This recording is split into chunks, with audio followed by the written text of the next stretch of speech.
property sa Barangay Federacion, Pamplona, Camarines Sur na may halagang 24,929,000 pesos at 1.48 kilometers.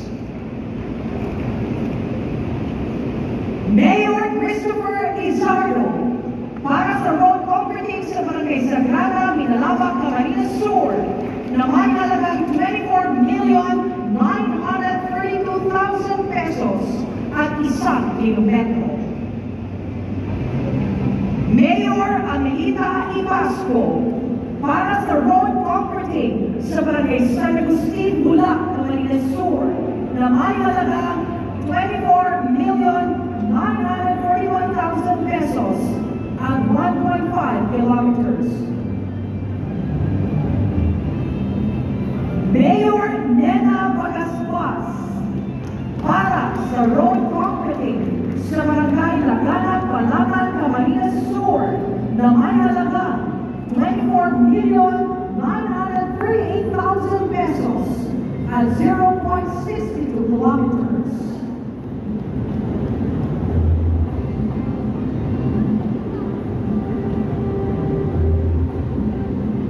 Mayor Reyna Coste para sa road concreting sa Barangay San Antonio, Buhi, Camarines Sur na may halagang 24,933,000 pesos at 0.75 kilometers.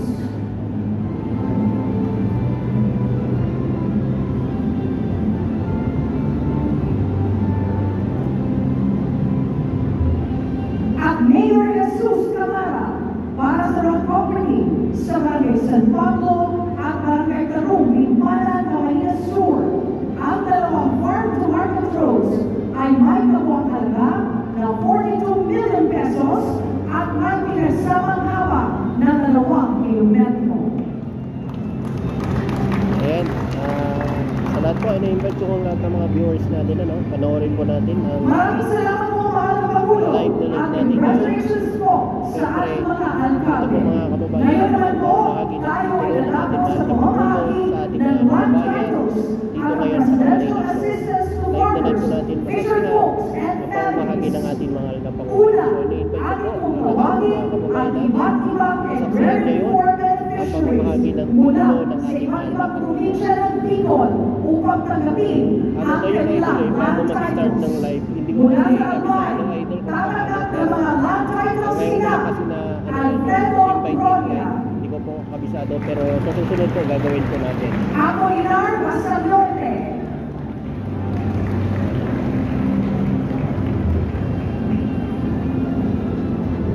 Salvacion Lomerio. Tawagin din po natin si Engineer Maria Eugenia Alteza, Barco 2, para ng 7 hectares para sa 131 ARVs sa probinsya ng Albay.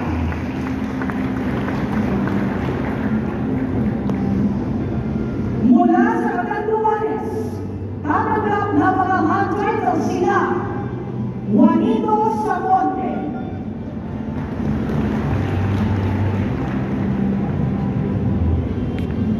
Verna Samonte,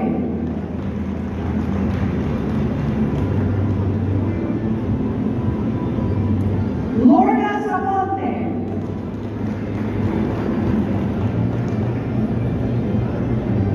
Edmundo Manzano,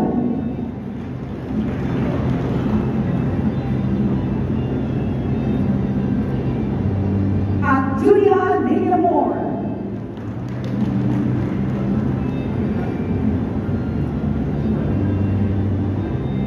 Tawagin din po natin si Lisa Altea Barco 2 upang tanggapin ang karagdagang 12 land titles na sumasakop sa 8 hectares para sa 17 ARVs sa probinsya ng Catanduanes. Tagal ko na po nagla-live pero ngayon lang po na. Pero inimbitahan ko pong lahat na saksiyan ngayon ang pamamahagi po ng ating mga Pangulong Ferdinand Marcos Jr. Dito po ngayon sa Camarines Sur. Yan, pamamahagi niya ng titulo sa ating mga kababayan, mahigit 2,000 na beneficiaries ng agrarian reform ang nandito po ngayon mga kababayan na mabibigyan ng kanilang mga titulo. Romena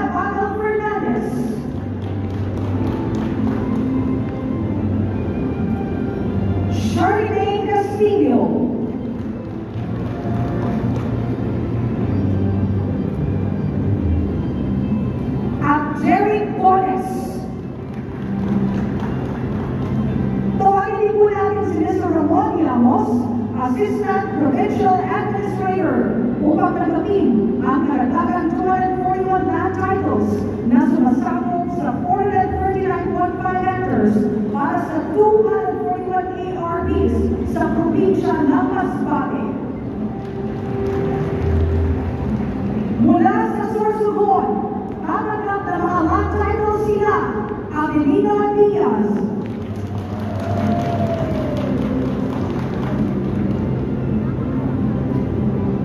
Margarita Gabil,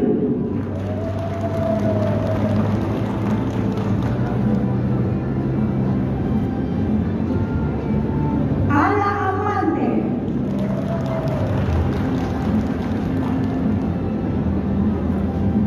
Javier Gasis, at Yolanda Lugatiman.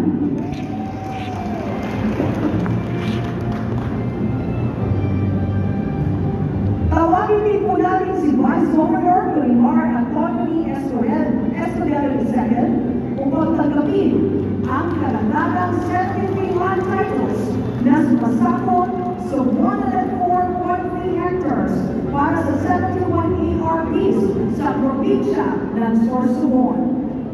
Para naman po sa mga probinsya ng Camarines Norte at Camarines Sur, bukod sa mga tatanggap ng land titles, ay tatawagin din po natin ang mga tatanggap ng Presidential Assistance to Farmers, Fisher Folks, and Families. Mula sa Camarines Norte, tatanggap ng mga land titles sila Oscar Husoy,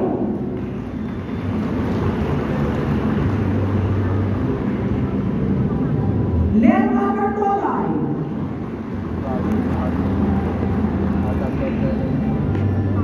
Roberto Medina,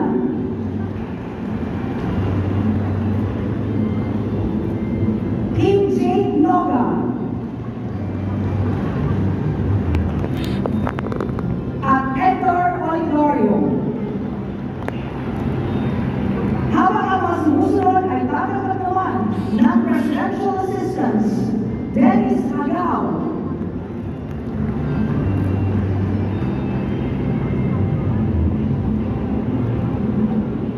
Arnel Rosito,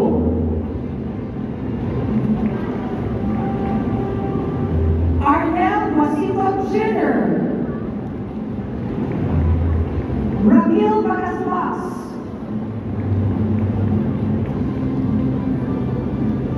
at Ramil Paulo.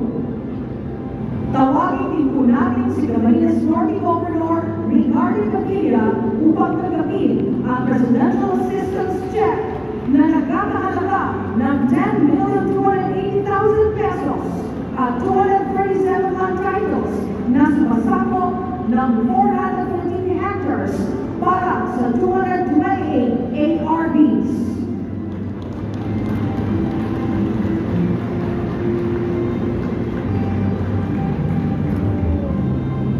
Mula naman sa Camarines Sur, tatanggap ng mga land titles sila Cristina Alcazar,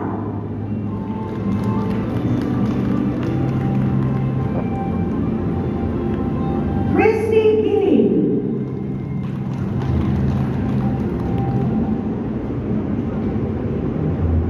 Eduardo Sael,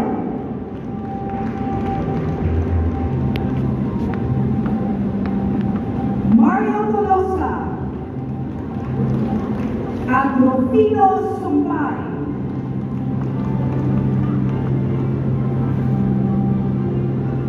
Habang ang mga sumusunod ay tatanggap naman ng Presidential Assistance, Christopher John Pastrona,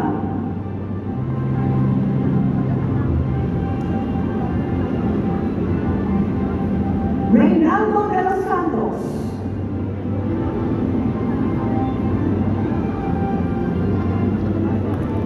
Benvenido Gomez,